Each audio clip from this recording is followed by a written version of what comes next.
സർവസംശയഛേദാരം സച്ചിദാനന്ദവിഗ്രഹം സദാ സുസ്മേരവദനം ബാലകൃഷ്ണം നമാമ്യഹം.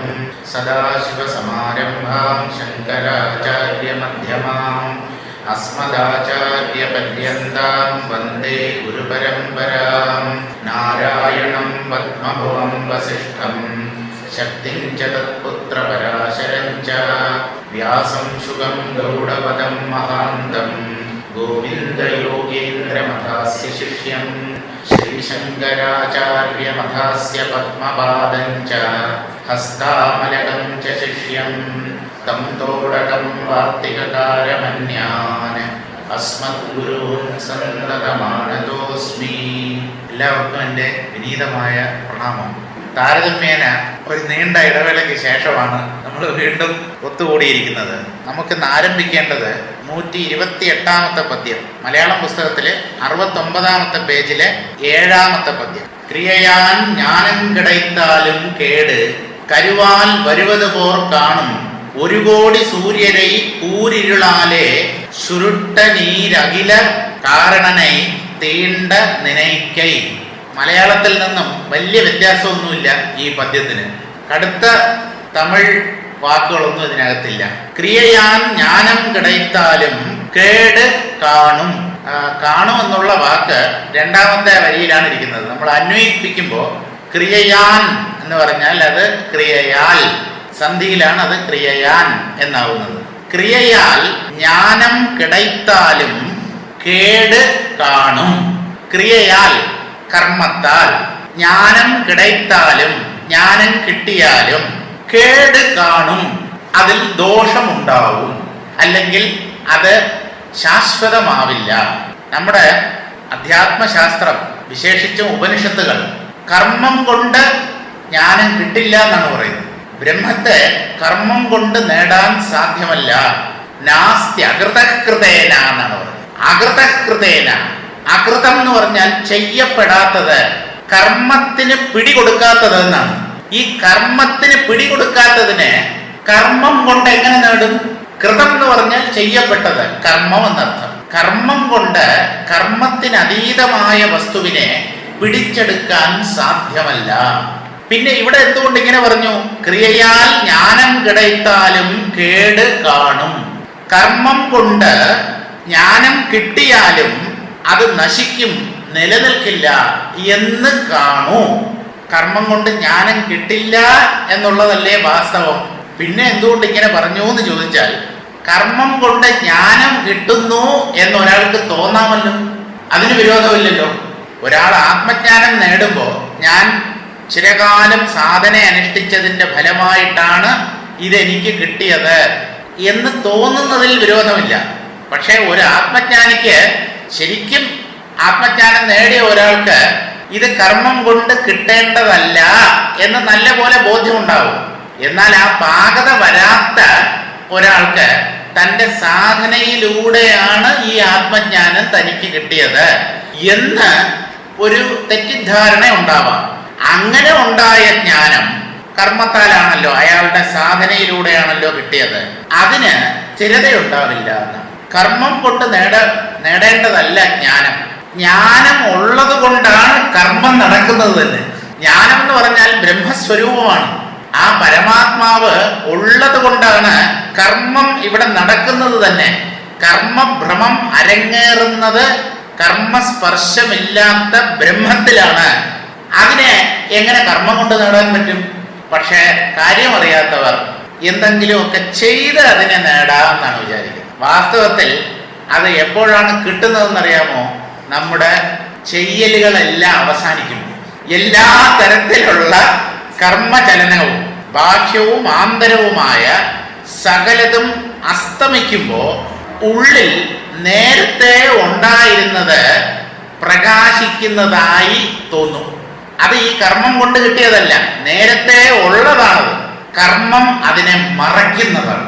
ഈ സത്യത്തെ എങ്ങനെയാ ഈ ഭ്രമരൂപമായ കർമ്മത്തിന് മറയ്ക്കാൻ കഴിയുക എന്ന് ചോദിച്ചാൽ, ശരിക്കും മറയ്ക്കുന്നില്ല. മറഞ്ഞതുപോലെ തോന്നുന്നതിനെന്താ വിരോധം? സൂര്യന് മേഘം മറയ്ക്കുന്നു എന്ന് നമ്മളിവിടെ ഭൂമിയിലുള്ളവർ പറയുന്നു.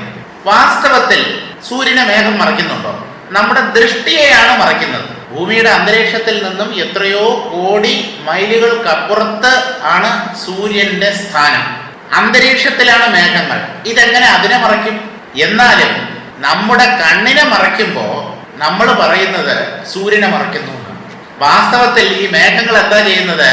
സൂര്യനെ കാണുന്നതിൽ നിന്നും നമ്മുടെ കണ്ണുകളെ മറയ്ക്കുന്നു, ഇടയ്ക്ക് ഒരു തടസ്സം സൃഷ്ടിക്കുന്നു. അതാണ് മേഘം ചെയ്യുന്നത്. എന്റെ കണ്ണിനെ മേഘം മറയ്ക്കുന്നു, അല്ലെങ്കിൽ കാഴ്ചശക്തിയെ മേഘം മറയ്ക്കുന്നു എന്ന് പറയുന്നതിന് പകരം നമ്മൾ പറയുന്നത് മേഘം സൂര്യനെ മറയ്ക്കുന്നു എന്നാണ്. എല്ലായിടത്തും ഇതാണ് കുഴപ്പം. തെറ്റിദ്ധാരണ, തെറ്റായി മനസ്സിലാക്കുക. അപ്പൊ ക്രിയ കൊണ്ട് ജ്ഞാനം കിട്ടുന്നതായി ഒരാൾക്ക് തോന്നിയാലും അതിന് ഒരു ശാശ്വത സ്ഥിതി ഉണ്ടാവില്ല. എന്ന് പറഞ്ഞാൽ അത് യഥാർത്ഥ ജ്ഞാനമാവില്ല. സമാധി, ആ സമാധിയിൽ മനസ്സൊക്കെ ഒടുങ്ങി ഒരു ആനന്ദാനുഭവം ഉണ്ടാവും. അപ്പോൾ ഒരാൾ വിചാരിക്കുന്നത് താൻ ആത്മജ്ഞാനി ആയി കഴിഞ്ഞു എന്നാണ് അയാളുടെ വിചാരം. പക്ഷേ ആ അറിവ് അധിക നേരത്തേക്കൊന്നുമില്ല. അയാളുടെ മനസ്സ് വീണ്ടും വിഷയങ്ങളിലേക്ക് ചലിച്ചു പോകുമ്പോൾ പണ്ടത്തെ പോലെ അയാൾ മോഹിതനായി തീരും. ജ്ഞാനത്തിന്റെ ലക്ഷണം എന്താ? മോഹമില്ലായ്മയാണ്. പണ്ടത്തെ പോലെ ഈ വിഷയങ്ങളുടെ പുറകെ പോകാതെ ഇരിക്കുന്നതാണ് ജ്ഞാനം. അപ്പൊ ആ മോഹം നീങ്ങില്ല. അതുകൊണ്ട് ആ കിട്ടിയ ജ്ഞാനമാണ് തനിക്ക് കിട്ടിയത് എന്ന് അയാൾ വിചാരിച്ചാലും അതിന് ശാശ്വതമായ നിലനിൽപ്പില്ല. കരുവാൽ വരുവതുപോൽ കരു ഗർഭം, കരുവാൽ വരുവതുപോർ, ഗർഭത്തിൽ നിന്ന് വരുന്നവയെല്ലാം ഒരിക്കൽ നശിക്കും. ജനനം എന്ന് പറയുന്നത് എന്താ? ഗർഭത്തിൽ നിന്ന് പ്രസവ സമയത്തിലൂടെ ശിശു പുറത്തേക്ക് വരുന്നതിനെയാണ് ജനനം എന്നതുകൊണ്ട് നമ്മൾ ഉദ്ദേശിക്കുന്നത്. ജനിച്ചതെല്ലാം നശിക്കുമല്ലോ.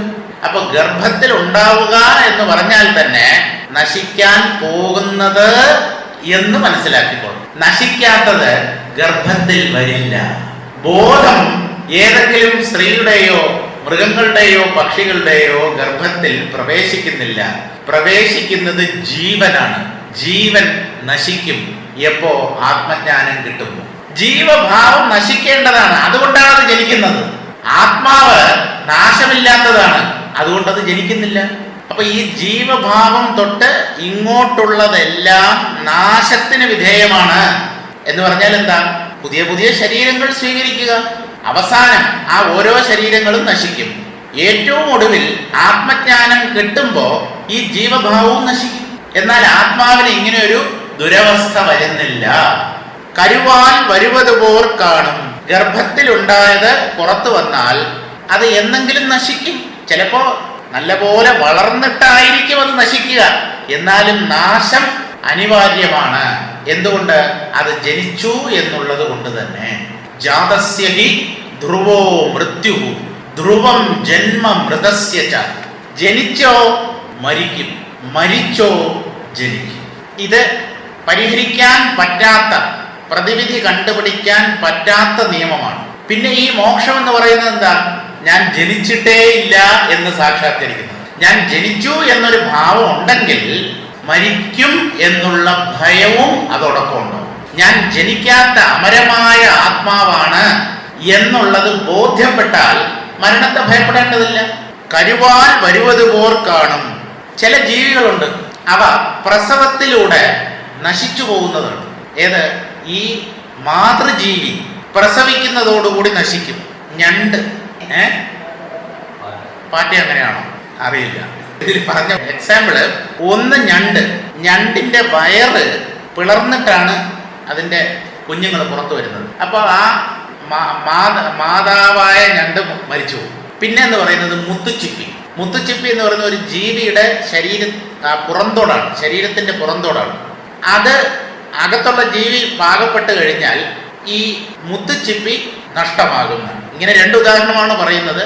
പാറ്റയാണെങ്കിൽ അത് നമുക്ക് എടുക്കാം. ഇതുപോലെ വേറെന്തെങ്കിലും ചിലത് പ്രസവത്തിലൂടെ തൻ്റെ നാശത്തിന് കാരണമായി തീരും. ഇതുപോലെ ജ്ഞാനമുണ്ടായാൽ കർമ്മത്തിന് നാശം വരും എന്നാണോ മനസ്സിലാക്കേണ്ടത് എന്ന് ചോദിച്ചാൽ അല്ല. എന്തുകൊണ്ട്? ജീവൻ മുക്തി എന്നൊരവസ്ഥയുണ്ട്. ജ്ഞാനം കിട്ടുന്നതോടുകൂടെ കർമ്മനാശമാണ് വരുന്നതെങ്കിൽ ജീവൻ മുക്തന്മാർക്ക് കർമ്മം ചെയ്യാൻ സാധ്യമല്ല. പക്ഷെ ജീവൻ മുക്തന്മാർ കർമ്മം ചെയ്യുന്നു. ഉള്ളിൽ ഞാൻ ചെയ്യുന്നു എന്നുള്ള ആ കർത്തൃബോധം ഇല്ലാതെ ചെയ്യുന്നു. പക്ഷെ അത് കർമ്മത്തിന് ജ്ഞാനം ഒരു വിലങ്ങുതടിയാവുന്നില്ല. കരുവാൽ വരുന്നത് പോർ കാണും. പ്രസവത്തിൽ നിന്ന് അല്ലെങ്കിൽ ഗർഭത്തിൽ നിന്ന് പുറത്തു വരുന്നത് നശിക്കും, കേട് കാണും എന്ന് അന്വയിപ്പിച്ചോളണം. അതുപോലെ കർമ്മത്തിലൂടെ കിട്ടുന്നു എന്ന് കരുതുന്ന ജ്ഞാനം നിലനിൽക്കില്ല. അത് യഥാർത്ഥ ജ്ഞാനമല്ല. അതും മിഥ്യാജ്ഞാനത്തിന്റെ ഒരു വകഭേദമായിരിക്കും. യഥാർത്ഥ ജ്ഞാനത്തിന് നാശമില്ല എന്നാണ്. 1 കോടി സൂര്യരെ കൂരിരുളാലേ ചുരുട്ടൽ നീർ അഖില കാരണനൈ തീണ്ട നിനൈക്കൈ. നീർ ജലം എന്നല്ല. അന്നേ ഞാൻ പറഞ്ഞു, തമിഴില് നീർ എന്ന് പറഞ്ഞാൽ താങ്കൾ. നീ എന്നുള്ളതിന്റെ കൂടെ അതിന്റെ പൂജക ബഹുവചനമാണ് നീർ. വാദ്യാൻ, വാദ്യാർ. പൂജക ബഹുവചനമാണ്. ഒരാളെ ഉള്ളൂ, എന്നാലും നമ്മൾ ആ ബഹുവചനത്തിന്റെ രൂപമായ ചേർത്ത് പറയും. അതിനെ പൂജക ബഹുവചനം എന്നാണ് വ്യാകരണത്തിൽ പറയുന്നത്. നീർ, നിങ്ങൾ കർമ്മത്തിലൂടെ ജ്ഞാനത്തെ നേടാം എന്ന് വാദിക്കുകയാണെങ്കിൽ ഞങ്ങളെപ്പോലുള്ള ജ്ഞാനികൾക്ക് എന്താണ് പറയാനുള്ളത് എന്ന് ചോദിച്ചാൽ, 1 കോടി സൂര്യരെ കൂരിരുളാലേ ചുരുട്ടൽ. ഒരു സൂര്യനെയല്ല, 1 കോടി സൂര്യന്മാരെ കൂരിരുട്ടുകൊണ്ട് ആവരണം ചെയ്യാൻ ശ്രമിക്കുന്നത് പോലെയാണ്. ഒരു സൂര്യനെ തന്നെ കൂരിരുട്ടുകൊണ്ട് കവർ ചെയ്യാൻ, മറയ്ക്കാൻ സാധ്യമല്ല. 1 കോടി സൂര്യന്മാരെ കൂരിരുട്ടുകൊണ്ട് ആവരണം ചെയ്യാം എന്ന് വിചാരിക്കുന്നത് എത്ര വിഡ്ഢിത്തമാണ്. ഒരു സൂര്യന്റെ മുമ്പിൽ തന്നെ ഈ കൂരിരുട്ടിന് നിൽക്കക്കള്ളിയില്ല. ഈ ഇരുട്ട് കൊണ്ടാണോ 1 കോടി സൂര്യന്മാരെ ഒരാൾക്ക് ആവരണം ചെയ്യാൻ കഴിയുക? സാധ്യമല്ല. ഇതുപോലെയാണ് അഖില കാരണനൈ തീണ്ട നിനൈക്കൈ. നീ വിചാരിക്കുന്നത് നീർ അഖില കാരണനൈ തീണ്ട നിനൈക്കൈ 1 കോടി സൂര്യരെ കൂരിരുളാലേ ചുരുട്ടൽ. അങ്ങനെ വേണം അത് യോജിപ്പിക്കാൻ. 1 കോടി സൂര്യന്മാരെ കൂരിരുട്ട് കൊണ്ട് ആവരണം ചെയ്ത് കളയാം എന്ന് വിചാരിക്കുന്നത് പോലെയാണ് അഖില കാരണനൈ, സർവേശ്വരൻ, പരമകാരണം. ഈ പ്രപഞ്ചത്തിൽ എന്തൊക്കെ കാര്യങ്ങളുണ്ടോ, ഏതൊക്കെ കാര്യരൂപത്തിൽ പ്രകടമായിട്ടുണ്ടോ, അതിൻ്റെ എല്ലാം കാരണമായ ആ ഈശ്വര തത്വത്തെ, ബ്രഹ്മതത്വത്തെ തീണ്ട, അതിനെ സമീപിക്കുക, അടുത്തു പോവുക. എങ്ങനെ അടുത്തു പോകാം? കർമ്മത്തിലൂടെ ആ സത്യത്തെ സമീപിക്കാം, ആ സത്യത്തെ പിടിച്ചെടുക്കാം എന്നൊക്കെ വിചാരിക്കുന്നത് 1 കോടി സൂര്യന്മാരെ കൂരിരുട്ടുകൊണ്ട്, അന്ധതമസ്സുകൊണ്ട് ആവരണം ചെയ്യാൻ വിചാരിക്കുന്നത് പോലെയാണ്. സാധ്യമല്ല എന്ന് ചുരുക്കം. ഒരുപക്ഷെ ക്രിയാദികൾ നിമിത്തം ജ്ഞാനം ഉത്പന്നമായി എന്ന് വന്നാലും ഗർഭോത്പത്തി എന്ന പോലെ നാശമുള്ളതാണ്. പുസ്തകത്തിൽ അജ്ഞാനം എന്നാണ് കിടക്കുന്നത്, ആ ജ്ഞാനം എന്നാണ് ശരിക്കും. ക്രിയാദികൾ നിമിത്തം ജ്ഞാനം ഉത്പന്നമായി എന്ന് വന്നാലും ഗർഭോത്പത്തി എന്ന പോലെ നാശമുള്ളതാണ് ആ ജ്ഞാനം. ആ പുസ്തകത്തിലെ അജ്ഞാനം എന്നാണ് കിടക്കുന്നത്. തെറ്റാണ്. ആ അറിവ് ഗർഭോത്പത്തി എങ്ങനെയാണോ ഗർഭം അല്ലെങ്കിൽ ഗർഭോത്പത്തി നാശത്തോടു കൂടിയിരിക്കുന്നത്, ആ കുഞ്ഞ് ഗർഭത്തിൽ നിന്ന് വന്നു കഴിഞ്ഞാൽ എന്തെങ്കിലും നശിക്കും. അതുപോലെ ഈ കർമ്മത്തിലൂടെ നേടുന്ന ജ്ഞാനം നശ്വരമായിരിക്കും. അതിനൊരു ശാശ്വത സ്ഥിതി ഉണ്ടാവില്ല.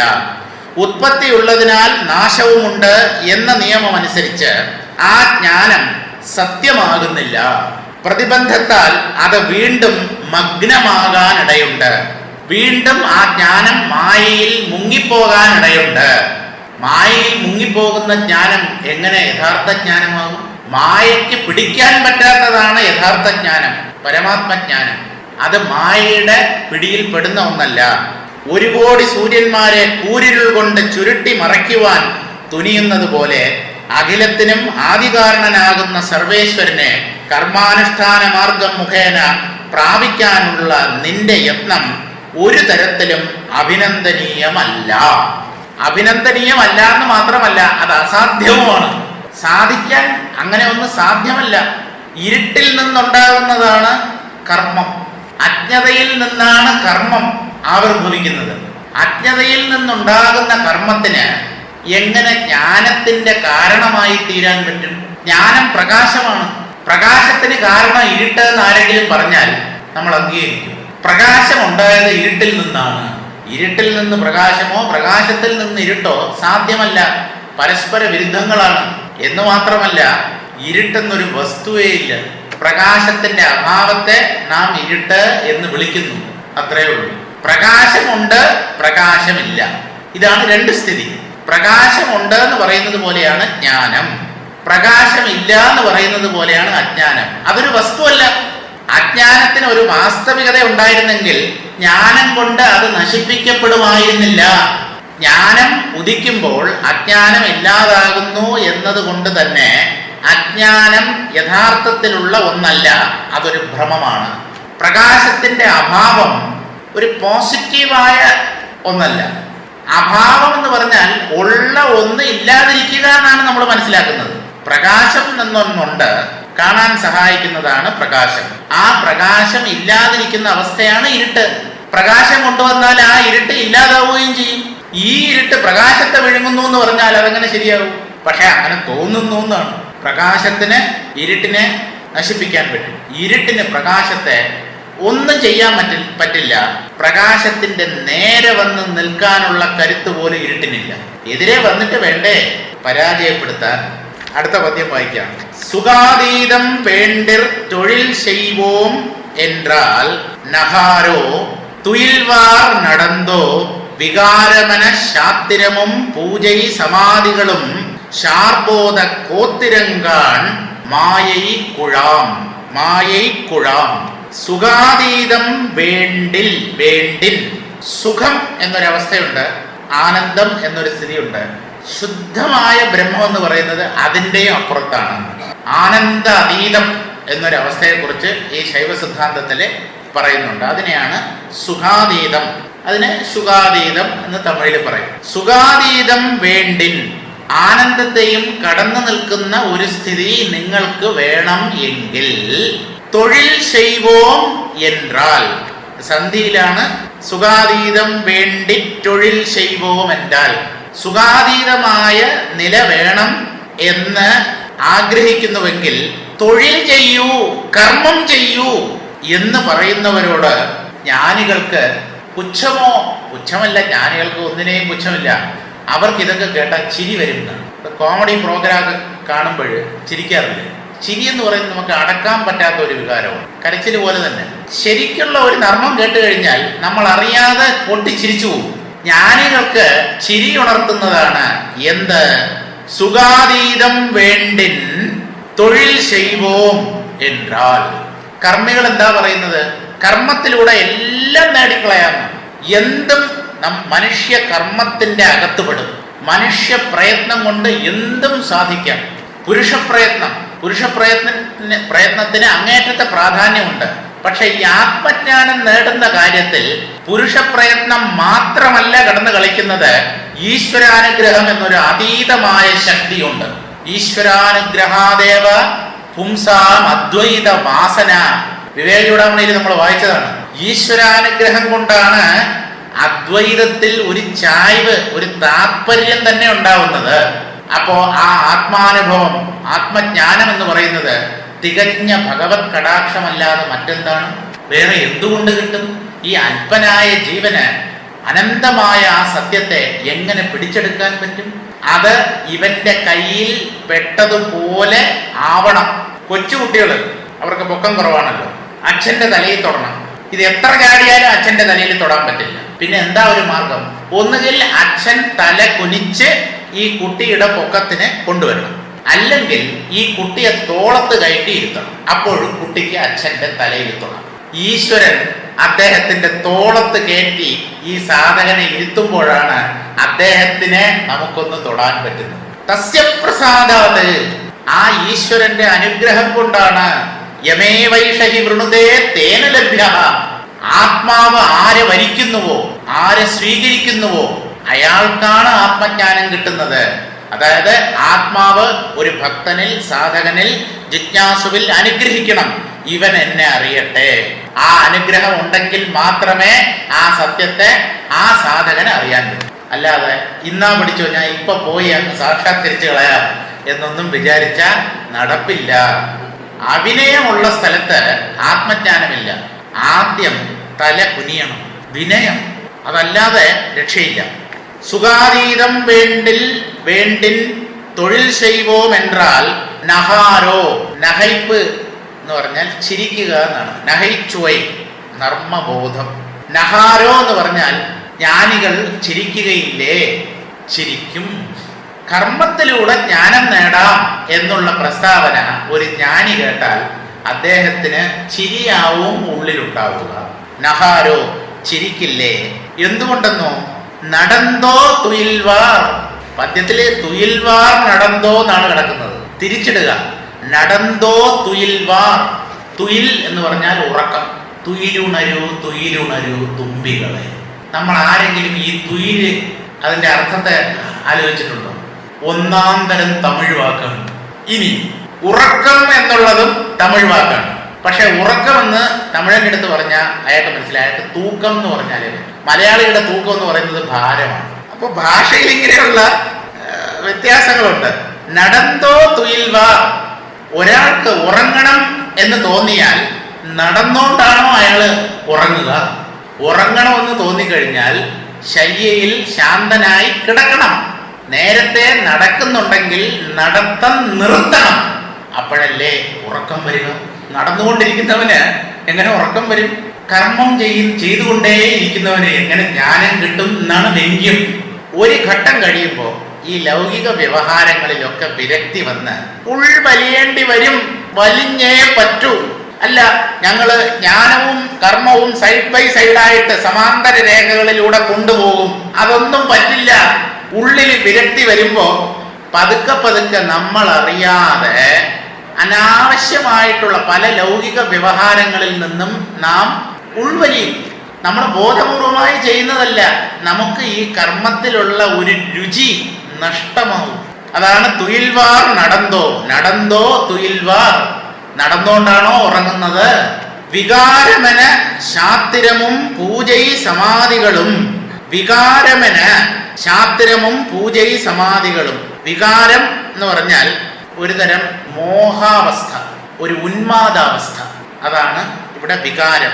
മാറ്റം എന്നാണ് സംസ്കൃത പദമാണ്. പക്ഷെ ഇവിടെ ഒരു തരം ഭ്രമം അതിൽ പെട്ടിരിക്കുന്ന അവസ്ഥകളാണ് വികാരമന ശാത്തിരമും പൂജൈ സമാധികളും. ശാർബോധ ഗോത്തിരങ്കാൺ. എന്തിന്റെ വികാരം?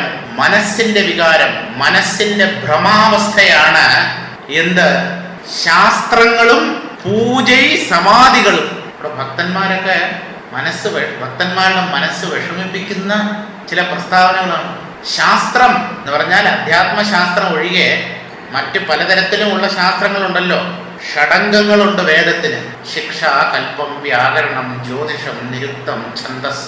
ഇതൊക്കെ വേദങ്ങളുടെ യഥാർത്ഥമായ അർത്ഥം മനസ്സിലാക്കാൻ വേണ്ടി സഹായിക്കുന്ന വേദത്തിന്റെ തന്നെ അംഗങ്ങളാണ്. അപ്പോൾ ഈ കാര്യങ്ങളെല്ലാം ശാസ്ത്രജ്ഞാനവും പൂജൈ, അതാണ് ക്രിയ, പൂജാവിധികളും സമാധികളും. സമാധിസ്ഥിതി. ഓരോരുത്തർ സമാധിക്ക് വേണ്ടിയാണ് കഷ്ടപ്പെടുന്നത്. ഈ സമാധിയും മനസ്സിന്റെ ഒരു ഭ്രമസ്ഥിതിയാണ്. എന്താ? കുറെ നേരം നിശ്ചലമായിരിക്കും, അനങ്ങുന്നില്ല, ചിത്തവൃത്തികളൊക്കെ ഉപശമിച്ചു, ഏതാണ്ട് പൂർണ്ണനായി എന്നൊക്കെ തോന്നും. ഈ മനസ്സ് പിന്നെയും ചലിച്ചു തുടങ്ങും. സമാധിക്ക് ഭംഗം വരും. അപ്പൊ എന്താ? വിഷമം. എപ്പോഴും അങ്ങനെയാണല്ലോ. ഭഗവാൻ പ്രത്യക്ഷപ്പെട്ടാൽ സന്തോഷം, അതേ ഭഗവാൻ മറഞ്ഞുപോയാൽ ദുഃഖം. ഇതൊക്കെ മനസ്സിന്റെ തലങ്ങളാണ്. നമുക്ക് മനസ്സിന്റെ തലത്തെ തന്നെ അതിക്രമിക്കണം എന്നാണ്. വികാരമന ശാത്തിരമും പൂജൈ സമാധികളും. പരിമിത ബോധമാണ് ജീവൻ എന്ന പേരിൽ അറിയപ്പെടുന്നത്. ഏതുകൊണ്ടാണ് ജീവൻ പരിമിതനാവുന്നത്? ഉപാധികളെ കൊണ്ട്. ഈ ഉപാധി എന്ന് പറയുന്നത് എന്താണ്? ബുദ്ധി, ഇന്ദ്രിയങ്ങൾ, മനസ്സ്, ശരീരം. ഇതെല്ലാം ജീവന്റെ ഉപാധിയാണ്. ഒരർത്ഥത്തിൽ അഹങ്കാരം പോലും ജീവന്റെ ഉപാധിയാണ്. ആ ഉപാധി സഹിത ചൈതന്യത്തെയാണ് ജീവൻ എന്ന് പറയുന്നത്. ഈ ജീവൻ മനോമയനാണ്. എൻ്റെ മനസ്സ് എന്നല്ല, ഈ ഞാൻ തന്നെ മനസ്സിന്റെ ഒരു തോന്നലാണ്.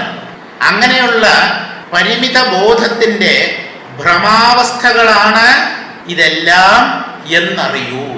ശാസ്ത്രങ്ങളും പൂജാവിധികളും സമാധിയും അതൊന്നും വേണ്ടാന്നാണോ? അതൊന്നും വേണ്ടാന്നർത്ഥമില്ല.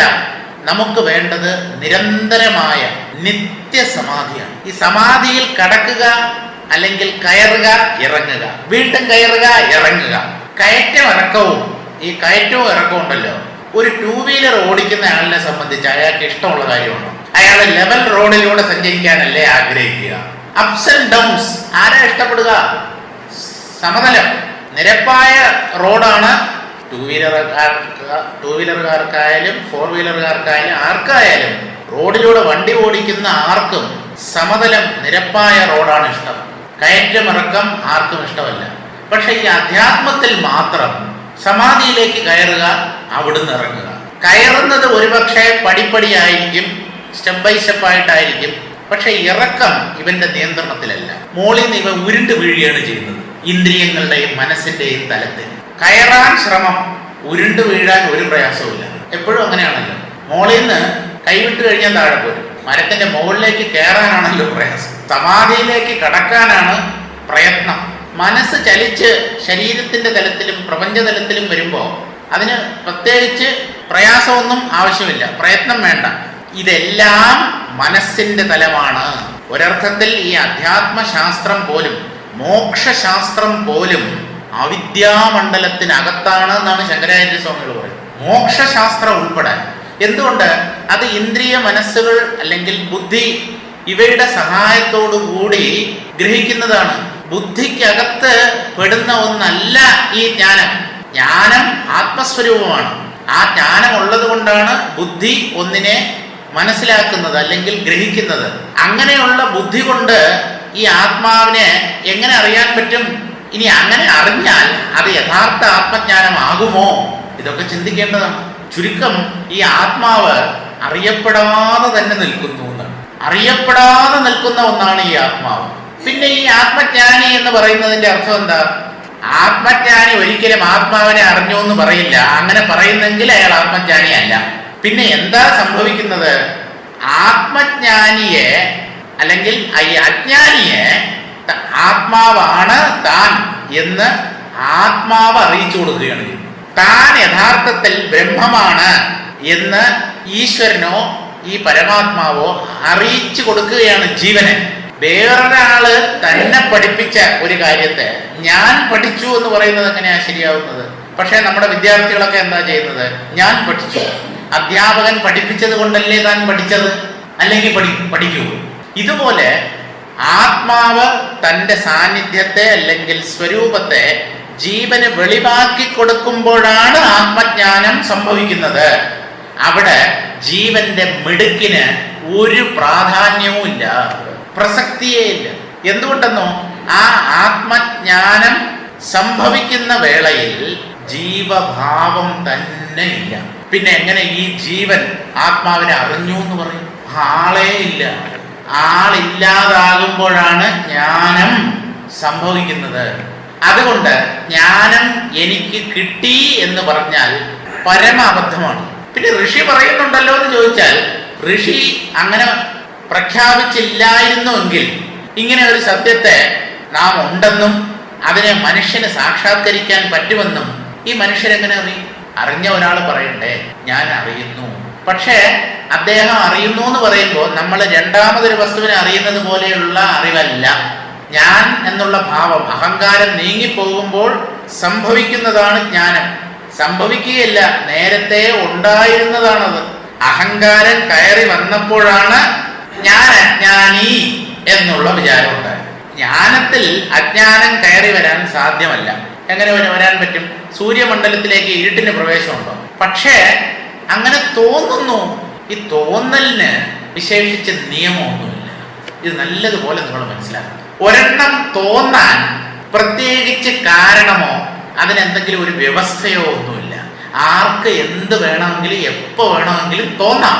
അല്ല, പരമാത്മാവിനും ഇങ്ങനെ ഒരു അബദ്ധം പറ്റുമോ? പരമാത്മാവിന് അബദ്ധം പറ്റിയെന്ന് ആര് പറഞ്ഞു? പരമാത്മാവിൽ ഈ അജ്ഞാനം കലർന്നിട്ടാണ് ജീവഭാവം വന്നത് എന്നൊക്കെ ശാസ്ത്രം പറയുമ്പോൾ യഥാർത്ഥത്തിൽ ഈ പരമാത്മാവിനെ അജ്ഞാനം ബാധിച്ചിട്ടില്ല. അജ്ഞാനിയായ ജീവൻ, അജ്ഞാനത്തിന്റെ സന്തതിയായ ജീവന്റെ ചോദ്യത്തിന് ഒരു മറുപടി നൽകണമല്ലോ, അതിനു വേണ്ടി മാത്രം പറഞ്ഞതാണത്. ആത്മാവിൽ ആത്മവിസ്മൃതി സംഭവിച്ചു, അത് തന്റെ സ്വരൂപത്തെ മറന്നു. അങ്ങനെയാണ് ജീവഭാവം ഉണ്ടായത്.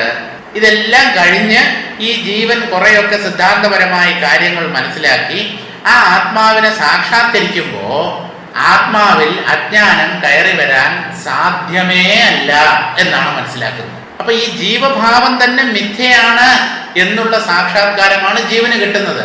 ആത്മാവിൽ അങ്ങനെ അവിദ്യയോ അജ്ഞാനമോ ഒന്നും കയറി വന്നിട്ടില്ല, വരാൻ ഒക്കുകയുമില്ല. പൂജയും സമാധികളും ശാർബോധ കോത്തിരങ്കാൺ, കോത്തിരം എന്ന് പറഞ്ഞാൽ ഗോത്രം, ശാർബോധം മറ്റൊന്നുമായി ചേർന്ന് നിൽക്കുന്ന ബോധം, ദ്വൈതജ്ഞാനം അഥവാ മിഥ്യാജ്ഞാനം. രണ്ടാമതൊന്നുണ്ട്, തനിക്ക് അന്യമായി വേറൊന്നുണ്ട്, ആ ദ്വൈത ബുദ്ധി, അതാണ് ശാർബോധം.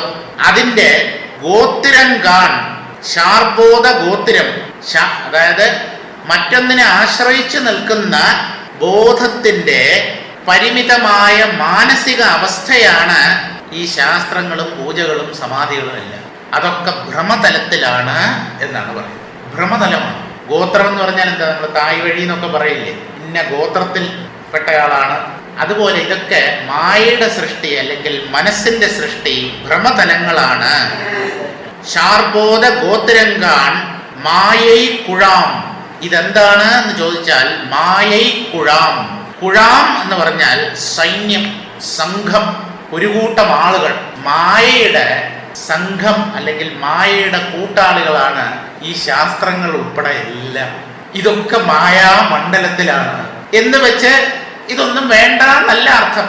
മായയുടെ കാര്യങ്ങളെ പിടിച്ചുകൊണ്ട് വേണം നാം മായയെ അതിക്രമിക്കാൻ. പിന്നെ എന്തിനിങ്ങനെ പറഞ്ഞു എന്ന് ചോദിച്ചാൽ അതൊക്കെ അന്തിമമാണ്, അതൊക്കെ വാസ്തവമാണ് എന്നൊരു തെറ്റിദ്ധാരണ നമുക്ക് വരാൻ പാടില്ല എന്ന് നിഷ്കർഷയുള്ളത് കൊണ്ടാണ്. ഇതെല്ലാം അവിദ്യാമണ്ഡലത്തിലാണ്. മായൈ കുഴാം, മായയുടെ സൈന്യം അല്ലെങ്കിൽ മായയുടെ കൂട്ടാളികളാണ് ഈ പ്രപഞ്ചത്തിലുള്ള സകലതും. ജീവബോധത്തെ നശിപ്പിച്ച് അരുൾമയമായി ലക്ഷ്യത്തിൽ മനസ്സറ്റ് എത്തി ചുമ്മാതിരിക്കുവാൻ ഉപദേശിക്കുന്ന മഹാജ്ഞാന ഗ്രന്ഥങ്ങളെ വെറുതെ പഠിച്ചുരുവിട്ടും അതിന്റെ സാരം ഗ്രഹിച്ചാൽ വേണ്ടില്ല. സംസ്കൃത ഭാഷ നല്ലതുപോലെ അറിയാം, അതുകൊണ്ട് വ്യാഖ്യാനമൊക്കെ വായിച്ചാൽ എനിക്ക് മനസ്സിലാകും. ഞാൻ ശാങ്കര ഭാഷ്യമൊക്കെ പഠിച്ച് ഈ അദ്വൈത വേദാന്തത്തെ നല്ലതുപോലെ അങ്ങ് മനസ്സിലാക്കി എടുത്തു കളയാം എന്നൊന്നും ആരും വ്യാമോഹിക്കണ്ട. ഭാഷയ്ക്ക് അതീതമാണ് ഈ ജ്ഞാനം എന്ന് പറയുന്നത്. അനുഭവത്തിന് ഭാഷയുണ്ടോ? നിങ്ങൾ പറയും, അനുഭവത്തിന് ഭാഷയുണ്ടോ? തമിഴൻ ഊണ് കഴിച്ചാൽ അയാളുടെ വയർ നിറയും, അപ്പോൾ ഒരു തൃപ്തി തോന്നുമല്ലോ. ആ തൃപ്തിയിൽ നിന്ന് വ്യത്യസ്തമാണോ മലയാളിയുടെ ഊണ് കഴിക്കൽ? തമിഴൻ ഉറങ്ങിയാൽ ഉറക്കത്തിന്റെ ആ സുഖം അയാൾക്ക് കിട്ടുന്നില്ലേ? മലയാളിയായാലും ഇംഗ്ലീഷുകാരനായാലും ഫ്രഞ്ചുകാരനായാലും ഏത് ഭാഷക്കാരനായാലും അനുഭവത്തിന് ഭാഷയില്ല. അനുഭവത്തിന് ഭാഷയില്ല. കാരണം അനുഭവം എന്ന് പറയുന്നത് സൂക്ഷ്മമായ തലത്തിലാണ്. ഇന്ദ്രിയ തലത്തിലോ മനസ്തലത്തിലോ ബുദ്ധിതലത്തിലോ അല്ലെങ്കിൽ അതിനൊക്കെ ഏറ്റവും ഉള്ളിലുള്ള ആത്മതലത്തിലോ ആണ് ഈ അനുഭവം. ഭാഷ അനുഭവത്തെ വിവരിക്കാൻ തുടങ്ങുമ്പോഴാണ് ആവശ്യകമായി വരുന്നത്. ഞാൻ എന്തനുഭവിക്കുന്നു എന്നൊരാൾ പറയാൻ ശ്രമിക്കുമ്പോഴാണ് അയാൾക്ക് ഭാഷയുടെ ആവശ്യകത തന്നെ. ഒരു ഇംഗ്ലീഷ് മാത്രം അറിയാവുന്ന ഒരു ഡോക്ടറുടെ അടുത്ത് നമ്മൾ പോവുകയാണ്. അയാൾക്ക് ഇംഗ്ലീഷ് മാത്രമേ അറിയാവൂ, അല്ലെങ്കിൽ ഹിന്ദി മാത്രമേ അറിയാവൂ. എനിക്ക് നല്ലപോലെ വയറ് വേദനിക്കുന്നു, വയറിന്റെ വലതുവശത്താണ് വേദന, സൂചി കൊണ്ട് കുത്തുന്നത് പോലെയാണ് ആ വേദന. ഇതൊക്കെ അയാളെ പറഞ്ഞ് കേൾപ്പിക്കണമെങ്കിൽ അയാളുടെ ഭാഷ നമുക്കറിയണം. അല്ലെങ്കിൽ നമ്മൾ എന്താണ് ഉള്ളിൽ അനുഭവിക്കുന്നത് എന്നുള്ളതിനെ നമുക്ക് പ്രകടിപ്പിക്കാൻ പറ്റില്ല. അപ്പൊ ഈ പ്രകടിപ്പിക്കാൻ, വാക്കുകളിലൂടെ പ്രകടിപ്പിക്കുന്ന സന്ദർഭത്തിൽ മാത്രമാണ് ഭാഷയുടെ ആവശ്യകത. അല്ലാത്ത ഒരു സ്ഥലത്തും ഭാഷയ്ക്ക് പ്രസക്തിയേ ഇല്ല. ഭാഷ വേണ്ട. പലപ്പോഴും ആംഗ്യം കൊണ്ട് തന്നെ നമുക്ക് കാര്യം നടത്താം. നമുക്ക് പരിചയമില്ലാത്ത ഒരു സ്ഥലത്ത് ചെന്നു, അവിടെ ചെന്നിട്ട് വിശക്കുന്നു എന്ന് പറയണമെങ്കിൽ ഇങ്ങനെ കാണിച്ചാൽ പോരെ? അയാളെ കണ്ട് മനസ്സിലാക്കില്ലേ ഇയാൾക്ക് വിശക്കുകയാണ് എന്നുള്ള കാര്യം? സ്കൂളിൽ കുട്ടികൾ 1ാം ക്ലാസ്സിലും 2ാം ക്ലാസ്സിലും LKG UKG ഒക്കെ മാഡം ഇങ്ങനെ കാണിച്ചാൽ ഒന്നിന് പോകണമെന്നാണ്. അപ്പൊ വാക്കുകൊണ്ട് പറയാതെ തന്നെ പലതും നമ്മൾ ആംഗ്യത്തിലൂടെ പ്രകടിപ്പിക്കാറുണ്ട്. ആംഗ്യമോ വാക്കോ, ശരീരചലനങ്ങളോ വാക്കോ നമ്മുടെ ആന്തരാനുഭവങ്ങളെ വേറൊരു വ്യക്തിക്ക് മനസ്സിലാക്കി കൊടുക്കാനാണ്. അപ്പൊ ഈ ആന്തരാർത്ഥം ഗ്രഹിക്കാതെ ചുമ്മാതിരിക്കാൻ ഉപദേശിക്കുന്ന മഹാജ്ഞാന ഗ്രന്ഥങ്ങളെ വെറുതെ പഠിച്ച് ഉരുവിട്ടും ചിലരിതൊക്കെ കാണാതെ പഠിക്കും. എന്തിരുന്നോ? 4 പേരുടെ മുമ്പിൽ പറഞ്ഞ ആളാവാൻ. 4 പേര് വിചാരിച്ചോട്ടെ ഇയാള് ഭഗവത്ഗീതയും ഭാഗവതവും ഒക്കെ ഹൃദിസ്ഥമാക്കിയിരിക്കുകയാണ്, അപ്പോൾ ഒരു പ്രശസ്തിയും മറ്റുള്ളവരുടെ മുമ്പിൽ താൻ കേമനാണ് എന്നൊരു അവരെ കൊണ്ട് ചിന്തിപ്പിക്കുകയൊക്കെ ചെയ്യാമല്ലോ. ഇങ്ങനെ പഠിച്ചൊരുവിട്ടും പൂജാതി ആരാധനകൾ വീണ്ടും വീണ്ടും ചെയ്തും ഈ പൂജയില് ഭക്തിഭാവമാണ് മുന്നിട്ട് നിൽക്കേണ്ടത്. പലരും പൂജ ചെയ്ത് നോക്കൂ, എത്ര പേര് വന്നിട്ടുണ്ടോ എന്ന് ഇടയ്ക്കിടയ്ക്ക് ഇങ്ങനെ പുറയിലേക്ക് തിരിഞ്ഞു നോക്കും. കാരണം അതിനനുസരിച്ച് പൂജയുടെ തീവ്രത കൂടും. 10 പേരേ ഉള്ളുവെങ്കിൽ അത്ര വലിയ പൂജയൊന്നും കാണത്തില്ല. ശബ്ദമൊക്കെ കുറച്ചിട്ടായിരിക്കും മന്ത്രങ്ങൾ ഉച്ചരിക്കുക. അതേസമയം ആൾക്കാർ കൂടുതലുണ്ടെങ്കിൽ രംഗം ഒഴുക്കും. ഒക്കെ അഹങ്കാരത്തിന്റെ പ്രകടനമാണ്. പൂജ ചെയ്യുന്നയാളുടെ മുമ്പിൽ ഭഗവാൻ മാത്രമേ ഉണ്ടാകൂ. അയാൾ സദസ്സിനെ നോക്കുകയേ നോക്കിയാലും അതൊക്കെ ഭഗവന്മയമായി കണ്ടോളും. 100 ആളുകൾ മുമ്പിൽ വന്നിരിക്കുന്നുണ്ടെങ്കിൽ 100 കൃഷ്ണ സ്വരൂപങ്ങൾ എന്ന് കാണുന്നു. കൃഷ്ണൻ 100 കസേരകളിൽ ഇരിക്കുന്നു എന്ന് കാണുന്നതിൽ വിരോധമില്ല. പൂജകന്റെ ഉള്ളിൽ ഭഗവാൻ മാത്രമേ ഉണ്ടാകാവൂ. മറ്റ് പരിഗണനകളൊന്നും പാടില്ല. പൂജാതി ആരാധനകൾ വീണ്ടും വീണ്ടും ചെയ്തും പല കാലമായിട്ട് അനുഷ്ഠിക്കുന്നു. ഇപ്പൊ എങ്ങനെയുണ്ടെന്ന് ചോദിച്ചാൽ ആർക്കും ഒരു തൃപ്തികരമായ ഉത്തരം നൽകാൻ സാധിക്കുന്നില്ല. അതെന്താ ഒരു ഇരുത്തിമൂളൽ? ഇല്ല, ഞാൻ സന്തോഷമായിരിക്കുന്നു, ഞാൻ സംതൃപ്തനാണ്, എന്റെ ജീവിതം ധന്യമായി എന്ന് നെഞ്ചത്ത് കൈവച്ച് എന്തുകൊണ്ട് ഇവർക്ക് പറയാൻ പറ്റുന്നില്ല? പറയാൻ പറ്റില്ല. കാരണം ഈ സത്യത്തെ സാക്ഷാത്കരിക്കുന്നില്ല. അത് തന്നെയാണ് കാരണം. ഇതൊക്കെ ചവിട്ടുപടികളാണ്. ഇതിനെയൊക്കെ മോശമാക്കി പറയുന്നു എന്ന് ഒരിക്കലും വിചാരിക്കരുത്. ചവിട്ടുപടികളിൽ കയറി നിന്നുകൊണ്ട് അതാണ് ലക്ഷ്യം, അതാണ് ഏറ്റവും മുകളിലുള്ള പടി എന്നൊരാൾ വിചാരിച്ചാൽ അയാളെ മണ്ടൻ വിഡ്ഢി എന്നല്ലാതെ വേറെ എന്ത് വിളിക്കണം? കയറിപ്പോ. 18ാം പടി കയറുമ്പോ 2ാമത്തെ പടിയിൽ കയറി നിന്നിട്ട് അയ്യപ്പനെ കാണുന്നില്ലല്ലോ എന്ന് പറഞ്ഞാൽ അതെങ്ങനെ കിട്ടും? പോട്ടെ, 16 പടി കൂടെ കയറി അങ്ങ് മുകളിലേക്ക് പോട്ടെ. 18 പടിയും കഴിഞ്ഞ് അവിടെ വരുമ്പോഴേ തത്വമസി എന്ന് പറഞ്ഞ് എഴുതിയിട്ടുണ്ടാവും. എന്നിട്ട് അയ്യപ്പനെ കണ്ടിട്ട് മടങ്ങി വരും. അയ്യപ്പനെ അവിടെ കണ്ടിട്ട് ഉള്ളില് അദ്ദേഹത്തെ പ്രതിഷ്ഠിച്ചിട്ട് അദ്ദേഹത്തെ കൊണ്ടുവേണം ഇങ്ങോട്ട് പോരാൻ. നമ്മൾ അതൊന്നും ചെയ്യില്ല. അവിടെ കണ്ടു, അവിടെ വിട്ടു. ഒരു സ്ഥലത്ത് പോകുന്നത് കൊണ്ടുവരാൻ വേണ്ടിയാണ്. കടയിൽ പോകുന്നത് എന്തിനാ? പലചരക്കും പച്ചക്കറികളും ഒക്കെ വാങ്ങിച്ചോണ്ട് വരാനാണ്. അല്ല, എക്സിബിഷൻ ഉണ്ടല്ലോ, അത് ഞങ്ങൾ ചുമ്മാ കാണാനൊക്കെ പോകുന്നതാണ്. കണ്ടോളൂ. ഒന്നുകിൽ അത് വാങ്ങി വീട്ടിൽ കൊണ്ടുവരിക, ഇല്ലെങ്കിൽ അവിടെ വെച്ച് തന്നെ എന്തെങ്കിലും ആഹാര സാധനങ്ങളാണെങ്കിൽ ഭക്ഷിക്കുക. ആ ഒരു തൃപ്തി ഉള്ളിലില്ലാതെ കണ്ടു അവിടെ തന്നെ ഉപേക്ഷിച്ചു എന്ന് പറഞ്ഞാൽ അതാണ് ഈ സാഫല്യം ഇല്ലായ്മയ്ക്ക് കാരണം.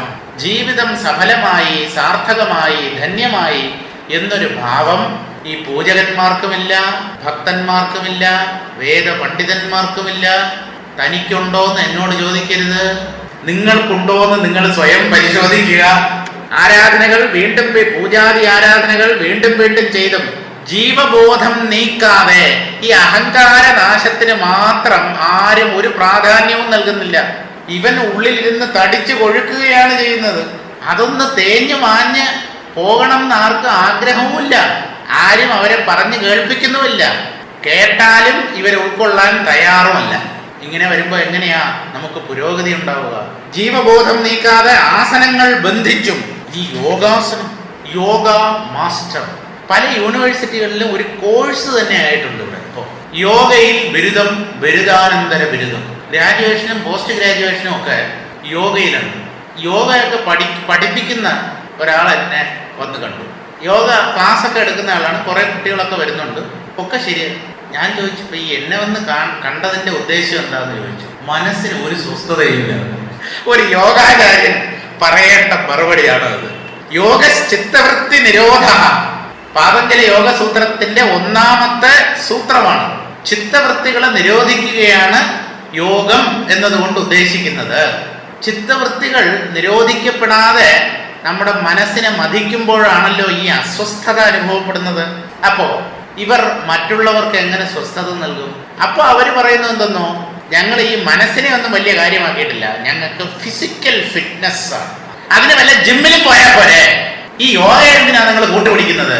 ജിമ്മിൽ ചെന്നിട്ട്, അല്ല ജിമ്മിൽ പോയി കഴിഞ്ഞാൽ വലിയ വലിയ വെയിറ്റ് ഒക്കെ എടുത്ത് പൊക്കാൻ പറയും. അതൊക്കെ ഉരുണ്ട് എൻ്റെ തലയിൽ കൂടെ ഒന്ന് വീഴും. ഇതൊക്കെയാണ് പറയുന്നത്.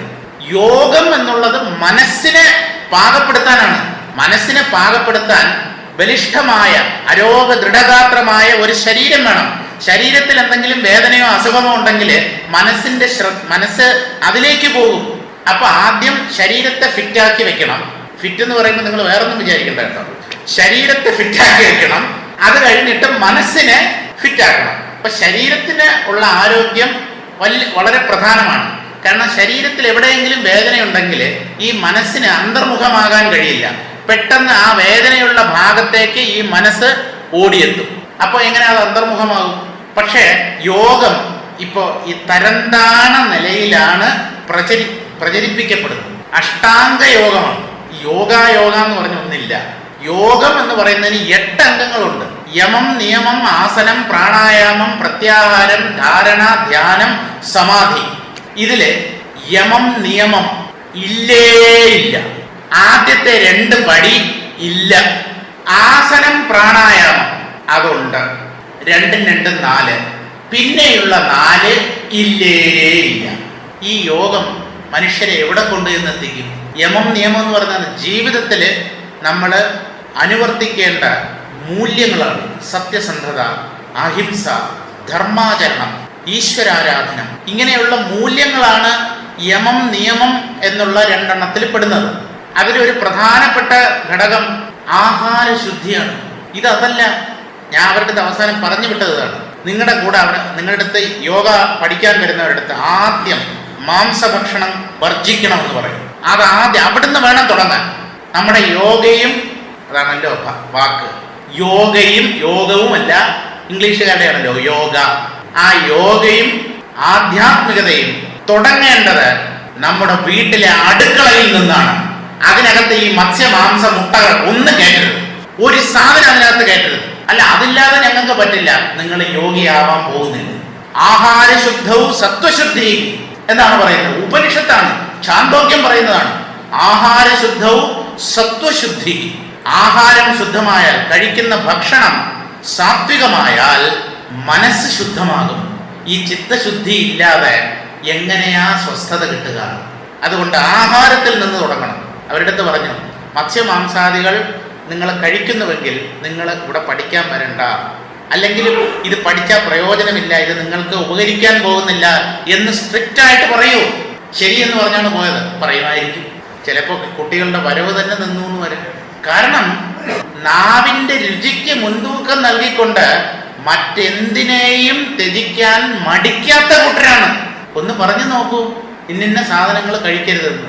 ഈ ആഹാരശുദ്ധി എന്ന് പറയുന്നത് നോൺ വെജ് കഴിക്കുന്നവർക്ക് മാത്രമല്ല, വെജിറ്റേറിയൻ ഫുഡിൽ സാധാരണ നമ്മൾ സസ്യാഹാരം എന്ന് പറയുന്നതിൽ മാംസതുല്യമായ ഐറ്റംസ് ഉണ്ട്.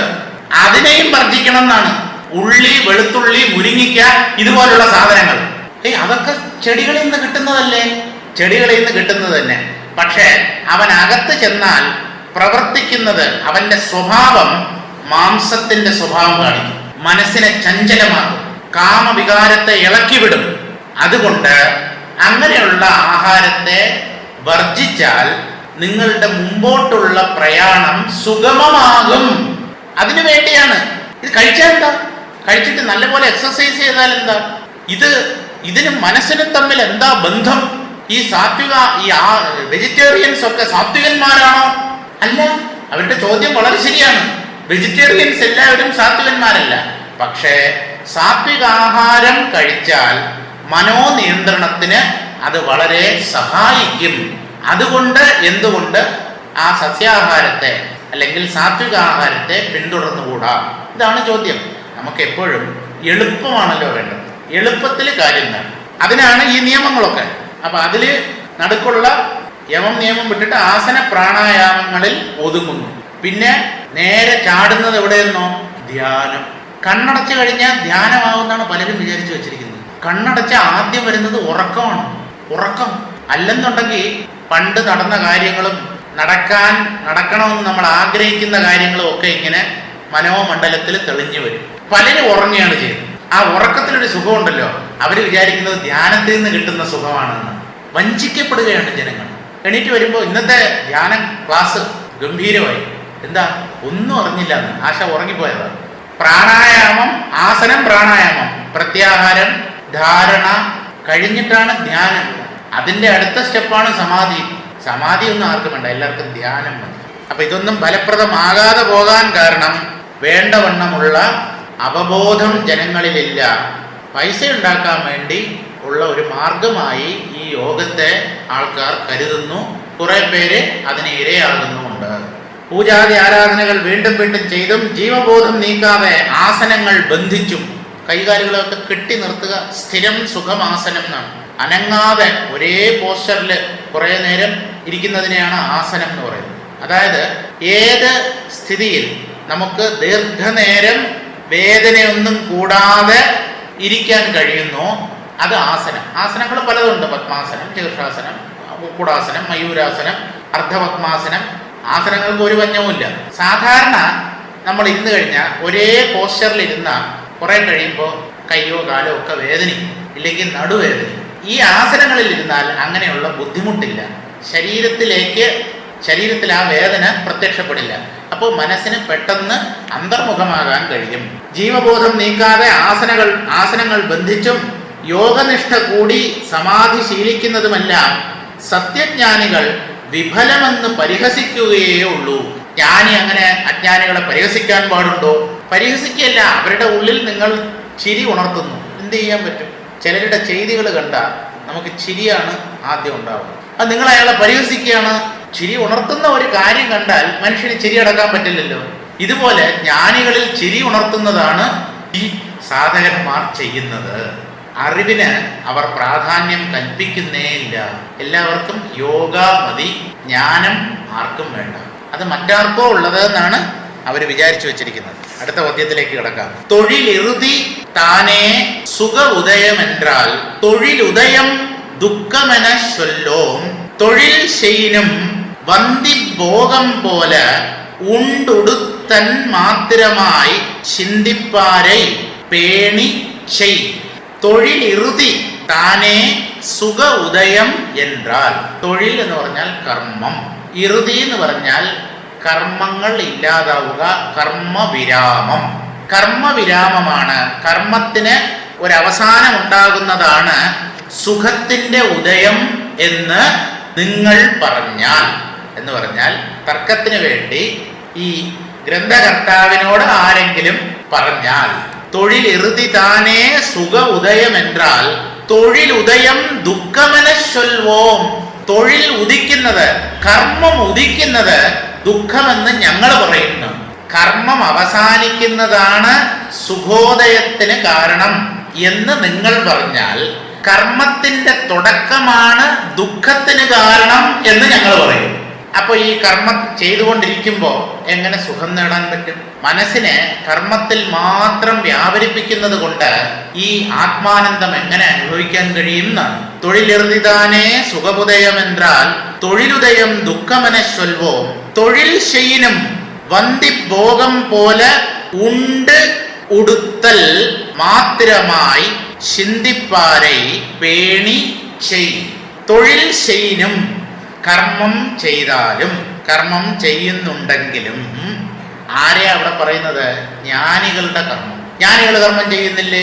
ജീവൻ മുക്തൻ ചെയ്യുന്നില്ലേ? അപ്പോൾ അവർക്കും ദുഃഖം ഉണ്ടാവണ്ടേ? കാരണം കർമ്മം ചെയ്യുന്നതാണ് ദുഃഖത്തിന് കാരണം എന്ന് ഞങ്ങൾ പറയും എന്ന് പറഞ്ഞല്ലോ. അപ്പോൾ കർമ്മം ഉള്ളിടത്തെല്ലാം ദുഃഖം ഉണ്ടാവണ്ടേ?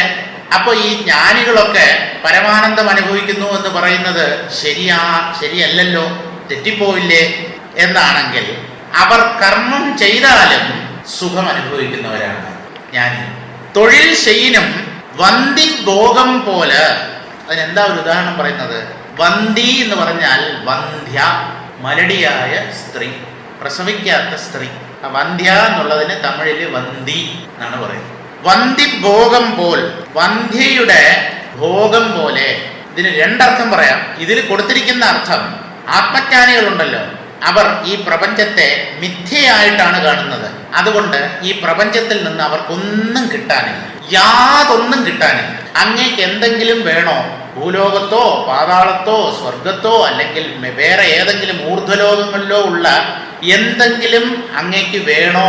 ഞങ്ങൾ തരാം എന്ന് പറഞ്ഞാൽ ഒന്നും വേണ്ട എന്ന് പറയുന്നവരാണ് ജ്ഞാനികൾ. അവരുടെ കർമ്മം, അവർ കർമ്മം ചെയ്യുന്നു എന്ന് പറഞ്ഞല്ലോ, അവരുടെ കർമ്മം അവരുടെ ജീവസന്ധാരണത്തിനു വേണ്ടി മാത്രമായിരിക്കും. ജീവസന്ധാരണം എന്ന് പറഞ്ഞാൽ എന്താ? പ്രാണൻ നിലനിൽക്കാൻ വേണ്ടി മാത്രമുള്ള ബെയർ മിനിമം അന്നാദാന വിസർഗാഭ്യാം. അന്ന ആദാനം, ശരീരമുള്ളിടത്തോളം വിശക്കും. വിശക്കുന്നതിന് ഭക്ഷണം കഴിക്കണം. ഭക്ഷണം കഴിച്ചാൽ മലമൂത്ര വിസർജനം നടത്തുകയും വേണം. അകത്ത് പോയ സാധനം പുറത്തു വരാതിരിക്കില്ലല്ലോ. വസ്ത്രം പോലും സമൂഹത്തിനെ ഉദ്ദേശിച്ച യഥാർത്ഥ ഒരു ജ്ഞാനിക്ക് വസ്ത്രത്തിന്റെ പോലും ആവശ്യമില്ല. പക്ഷെ അയാൾക്ക് അന്നം വേണം, ജലം വേണം. അപ്പൊ ജ്ഞാനിയുടെ കർമ്മം ഈ ലോകത്തിൽ ഒരു ശരീരത്തോടു കൂടി കഴിയാൻ വേണ്ട ഏറ്റവും കുറച്ചുള്ള കാര്യങ്ങൾ മാത്രമേ അദ്ദേഹത്തിന് ആവശ്യമുള്ളൂ. എന്താണ്? Food, clothing, shelter. ആഹാരം, വസ്ത്രം, പാർപ്പിടം. പാർപ്പിടം പോലും വേണ്ട. അവധൂതന്മാർക്ക് പാർപ്പിടവും വേണ്ട, ദിഗംബരന്മാർക്ക് വസ്ത്രവും വേണ്ട. പക്ഷെ ഇവർക്കെല്ലാം ആഹാരം വേണം. ശരീരമുള്ളിടത്തോളം കാലം ആഹാരം കഴിച്ചല്ലേ പറ്റൂ. അതിന്റെ അർത്ഥം അവർക്ക് ദേഹത്തിൽ സംഘമുണ്ടെന്നാണോ? ഒരിക്കലുമല്ല. പ്രകൃതിയാണ് ഈ ശരീരത്തെ രൂപപ്പെടുത്തിയത്. അത് ഉള്ളിടത്തോളം കാലം അത് നിൽക്കട്ടെ. ഞാനായിട്ട് അതിന് അന്നം കൊടുക്കാതെ എന്തിന് അതിനെ നശിപ്പിക്കണം? ഞാനും ഇതും രണ്ടാണ്. എനിക്കും എൻ്റെ ശരീരത്തിനും യാതൊരു ബന്ധവുമില്ല. അങ്ങനെയാണെങ്കിൽ ഈ ശരീരത്തെ പട്ടിണിക്കിട്ട് അങ്ങ് ഉപേക്ഷിച്ചൂടെ എന്ന് ചോദിച്ചാൽ അതിൻ്റെ ആവശ്യമില്ല. കാരണം ഈ ശരീരം നിലനിൽക്കുന്നത് കൊണ്ട് ഈ ലോകത്തിനാണ് മംഗളം, ലോകത്താണ് മംഗളം. അപ്പൊ അങ്ങനെ ഒരു പ്രയോജനത്തെ ഉദ്ദേശിച്ച് മാത്രമാണ് ജ്ഞാനികൾ അത്യാവശ്യം കർമ്മങ്ങൾ ചെയ്യുന്നത്. ജ്ഞാനിയുടെ അടുത്ത് നിങ്ങളെ ഒരു കമ്പനിയുടെ MD ആക്കാം എന്ന് പറഞ്ഞാൽ ആളെ ഉടപ്പാന്ന് പറയും. ആളെ വിടും. മൈക്രോസോഫ്റ്റിന്റെ ചെയർമാൻ ആക്കാം, ബിൽഗേറ്റ്സിന്റെ കസേരയിൽ തന്നെ ഇരുത്താം. വേണ്ടേ വേണ്ട. അതൊക്കെ ദുരിതമാണ്. ഈ പദവിയും സ്ഥാനമാനങ്ങളും ഒക്കെ ഉണ്ടല്ലോ, അവിടെ ചെന്നിരിക്കുമ്പോഴാണ് അതിന്റെ ബുദ്ധിമുട്ട് മനസ്സിലാവും. കൈ നിറച്ച് ശമ്പളം വാങ്ങിക്കാം, അതൊക്കെ ശരി തന്നെ. 10 ലക്ഷമോ 20 ലക്ഷമോ ഒക്കെ കിട്ടും. അവസാനം അതെന്ത് ചെയ്യണമെന്നറിയാതെ വിഷമിക്കും. അർത്ഥം അനർത്ഥം ഭാവയ നിത്യം നാസ്തി തതസുഖലേശ സത്യം. അർത്ഥം എന്നും അനർത്ഥമാണ്. അതിൽ നിന്ന് അല്പം പോലും സുഖം കിട്ടില്ല എന്നുള്ളത് പരമസത്യമാണ്. പുത്രാദപി ധനഭാജാം ഭീതിഹി സർവത്ര ഏഷാ വിഹിതാ രീതിഹി. സമ്പന്നന്മാർക്ക് സ്വന്തം മക്കളെ പോലും പേടിയാണ്. ഞാൻ രാത്രി കിടന്നുറങ്ങുമ്പോ എന്റെ കഴുത്തറത്ത് എന്റെ കാശ് മുഴുവൻ ഇവൻ കൊണ്ടുപോവോ? അല്ല, അങ്ങയുടെ മകനല്ലേ, അതുകൊണ്ട് തന്നെയാണ് എനിക്ക് പേടിയെന്നാണ്. പുത്രാദപി ധനഭാജാം ഭീതിഹി സർവത്രൈഷാ വിഹിതാ രീതിഹി. ഈ നിയമം എല്ലായിടത്തും നമുക്ക് പ്രയോഗിക്കാം. ഏത് വിദേശ രാജ്യങ്ങളിലും ഭാരതത്തിലും ദരിദ്രനും പണ്ഡിതനും പാമരനും എല്ലാം ഈ നിയമം ബാധകമാണ്. അപ്പൊ അത്യാവശ്യത്തിന് വേണ്ടി മാത്രം, അതായത് വളരെ മിനിമം ആവശ്യങ്ങളുള്ളവരാണ് ഈ ജ്ഞാനികൾ. അവർക്ക് യാതൊന്നുമായിട്ടും സംഘമില്ല. അതുകൊണ്ട് അവർ പുതിയ കർമ്മങ്ങളിലൊന്നും ചെന്ന് ചാടുന്നില്ല. നേരത്തെ സഞ്ചയിച്ച കർമ്മങ്ങളെ പ്രാരബ്ധ രൂപത്തിൽ, പ്രാരബ്ധ കർമ്മം നമ്മൾ പറയുമല്ലോ, അതിനെ അനുഭവിച്ച് തീർത്ത് ഭാരം ഇറക്കി വെച്ചിട്ട് സ്ഥലം കാലിയാക്കാൻ നോക്കുന്നവരാണ് അവർ. ഇനി പുതിയതായിട്ടൊന്നും സഞ്ചയിക്കാൻ അവർ ആഗ്രഹിക്കുന്നില്ല. ഏതുപോലെ? ഒരു വന്ധ്യയെ പോലെ. വന്ധ്യ എന്താ ചെയ്യുന്നത്? വന്ധ്യയും നല്ലപോലെ ആഹാരം കഴിക്കും, അണിഞ്ഞൊരുങ്ങി നടക്കും, നല്ല വസ്ത്രങ്ങൾ, പട്ടുവസ്ത്രങ്ങൾ ഉടുക്കും. പക്ഷെ അതുകൊണ്ട് എന്ത് കാര്യം? കുഞ്ഞുങ്ങൾ ജനിക്കില്ലല്ലോ. ഇതുപോലെ ഞാൻ എന്തൊക്കെ കർമ്മം ചെയ്താലും കർമ്മഫലം അയാളെ തീണ്ടുന്നില്ല. കർമ്മഫലം അയാളെ പിടികൂടുന്നില്ല. വേറൊരർത്ഥം നമുക്ക് പറയാൻ പറ്റുന്നത് വന്ധ്യ ഭോഗം പോൽ, വന്ധ്യയുമായുള്ള ഭോഗം, സംഭോഗം. വന്ധ്യ സംഭോഗത്തിൽ ഏർപ്പെടുമ്പോൾ ആ സംഭോഗത്തിന്റെ ഫലമായി, മൈഥുനത്തിന്റെ ഫലമായി ഒരു കുഞ്ഞ് ജനിക്കുമെന്നുള്ള പേടി അവർക്കില്ല. എന്നാൽ വന്ധ്യയല്ലാത്ത ഒരു സ്ത്രീക്ക് താൻ ഗർഭിണിയാകും എന്നുള്ള ഭയം ഉണ്ടാവും. അതാണ് വ്യത്യാസം. അജ്ഞാനിക്കും ജ്ഞാനിക്കും തമ്മിലുള്ള വ്യത്യാസമാണ്. വന്ധ്യ ഭോഗം പോലെ ഉണ്ടുടുത്തൻ ഉണ്ടുടുത്തൽ മാത്രമായി. ഉണ്ട് ഉടുത്തൽ മാത്രമായി. ഉണ്ട് എന്ന് പറഞ്ഞാൽ ഊണ് കഴിച്ച്, ഉടുക്കുക വസ്ത്രം ധരിക്കുക, ആഹാരവും വസ്ത്രധാരണവും ഇത് മാത്രമായി. ചിന്തിപ്പാരെ, ഇത് രണ്ടും മാത്രമേ ജീവിത ലക്ഷ്യമായുള്ളൂ.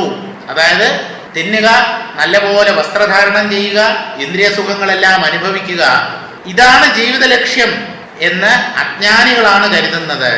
ജ്ഞാനികൾ അവരുടെ ശരീരസന്ധാരണത്തിന് വേണ്ടി മാത്രമാണ്. ശരീരം നിലനിൽക്കാൻ എന്തൊക്കെ ആവശ്യമുണ്ടോ അത് മാത്രമേ അവർ ഈ പ്രപഞ്ചത്തിൽ നിന്നും സ്വീകരിക്കുന്നുള്ളൂ. അതിൽ നിന്ന് അല്പം പോലും കൂടുതൽ അവർ ഈ പ്രപഞ്ചത്തിൽ നിന്ന് എടുക്കുന്നില്ല. ഈ പ്രപഞ്ചത്തിൽ നിന്ന് നമ്മൾ എന്തെങ്കിലും എടുത്തിട്ടുണ്ടെങ്കിൽ അതുപോലെ തിരിച്ചടയ്ക്കാനും ബാധ്യസ്ഥരാണ്. ഇത് നല്ലതുപോലെ മനസ്സിലായി. പ്രപഞ്ചത്തിൽ നിന്ന് നിങ്ങൾ എന്തെങ്കിലും നന്മയോ പ്രയോജനമോ എടുക്കുന്നെങ്കിൽ നിങ്ങൾ അത് തിരിച്ചു കൊടുക്കുകയും വേണം. അല്ലെങ്കിൽ എന്തെന്നോ, കൊള്ളക്കാരൻ എന്നാണ് നിങ്ങൾ വിളിക്കുന്നത്, കള്ളൻ, അന്യരുടെ സ്വത്ത് അപഹരിക്കുന്നവൻ എന്നാണ്. സ്തേനയേവ സഹ, സ്തേനൻ കള്ളനാണ്. ആരാണ് കള്ളൻ? പ്രപഞ്ചത്തിൽ നിന്ന് തനിക്ക് ആവശ്യമുള്ളതെല്ലാം എടുക്കുക മാത്രം ചെയ്തിട്ട് അതിന്റെ ഒരംശം പോലും തിരിച്ചു കൊടുക്കാത്തവൻ കള്ളനാണ്. അയാളെയാണ് എന്താ പറയുന്നത്? മോഘം പാർത്ഥ സജീവതി. ഗീതയിൽ കൃഷ്ണൻ പറയുന്നതാണ്. ഏവം പ്രവർത്തിതം ചക്രം നാനുവർത്തയതീഹയഃ അഘായുരിന്ദ്രിയാരാമഃ മോഘം പാർത്ഥ സജീവതി. ഈ കർമ്മചക്രത്തെ വേണ്ടവണ്ണം ആര് പിന്തുടരാതിരിക്കുന്നുവോ, കർമ്മചക്രത്തെ വേണ്ടവണ്ണം പിന്തുടരുക എന്ന് പറഞ്ഞാൽ എന്താ? നിങ്ങൾ എടുത്തതിന്റെ ഒരു ചെറിയ അംശമെങ്കിലും നിങ്ങൾ തിരിച്ചു കൊടുത്തിരിക്കണം, നിർബന്ധമാണ്. ബാങ്കിൽ നിന്ന് ലോൺ എടുത്താൽ അത് തിരിച്ചടച്ചില്ലെങ്കിൽ അവർ വെറുതെ വിടുവോ? ഈ പ്രകൃതി ഈശ്വരന്റെ സൃഷ്ടിയാണ്. അതിൽ നിന്ന് നിങ്ങൾക്ക് എടുക്കാം, തിരിച്ചു കൊടുക്കുകയും വേണം. അതുപോലെ ഈ കർമ്മചക്രത്തെ, ഈ കർമ്മ നിയമങ്ങളെ ആരാണോ വേണ്ടവണ്ണം പിന്തുടരാത്തത് അയാൾ അഘായുവാണ്, പാപജന്മമാണ് അയാൾ. അഘായുഹു. എന്താണ് പാപജന്മം എന്ന് പറയാൻ കാരണം? ഇന്ദ്രിയാരാമഹ, ഇന്ദ്രിയ സുഖങ്ങളിൽ മാത്രം രമിച്ചു കഴിയുന്നവൻ. അവന് പലതും ഈ പ്രപഞ്ചത്തിൽ നിന്ന് അവൻ എടുക്കുന്നുണ്ട്, പക്ഷേ ഒരു ചെറിയ അംശം പോലും അവൻ തിരിച്ചു കൊടുക്കുന്നില്ല. സ്വാർത്ഥൻ. അവന്റെ ജീവിതം പാഴാണ് എന്നാണ്. മോഘം പാർത്ഥ സജീവതി. അവന്റെ ജീവിതം ഉണ്ടല്ലോ വെറും പാഴ്. ചീട്ടിൽ നമ്മൾ പറയും 6-ാം കൂലി 7-ാം കൂലി വരുമ്പോ പാഴ്, തഴയടാ. തുറുപ്പിന്റെ പാഴാണെങ്കിൽ കുഴപ്പമില്ല, തുറുപ്പിന്റെ ചെറിയ ചീട്ടിനെ നമ്മൾ പാഴെന്ന് പറയാറില്ല. ഇത് ഒരു പ്രയോജനമില്ല, നമ്മുടെ കയ്യിൽ പിടി നിൽക്കത്തുമില്ല, വെട്ടാനും പറ്റില്ല. അതിനെയാണല്ലോ നമ്മൾ പാഴെന്ന് പറയുന്നത്. ഈ മനുഷ്യന്റെ ജന്മവും ഇതുപോലെ പാഴാണ് എന്നാണ്. അവന്റെ ജീവിതം വ്യർത്ഥം.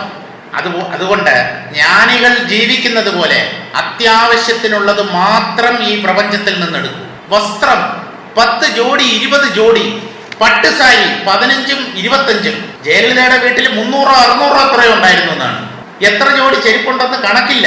ഒരാൾക്ക് എന്തിനാ ഇത്രയും? എന്തിനാ? എത്രയൊക്കെ ഉണ്ടായാലും ഒരു സമയത്ത് നിങ്ങൾ ഒരു ജോഡി വസ്ത്രങ്ങളല്ലേ ഉപയോഗിക്കൂ. ഒരു പാന്റ് ഷർട്ടോ അല്ലെങ്കിൽ ഒരു മുണ്ട് ഷർട്ടോ അല്ലെങ്കിൽ ഒരു സാരി ഒരു ബ്ലൗസ്. 2-3 ഒക്കെ ഒരുമിച്ച് വാരി അണിയാൻ പറ്റില്ലല്ലോ. എന്തിനാ ഈ ആവശ്യത്തിൽ കൂടുതൽ? പക്ഷെ ഇതൊന്നും പറഞ്ഞാൽ ജനങ്ങൾക്ക് മനസ്സിലാവില്ല. അവര് പുറംമോടിയിൽ ഭ്രമിച്ചു പോയിരിക്കുന്നു.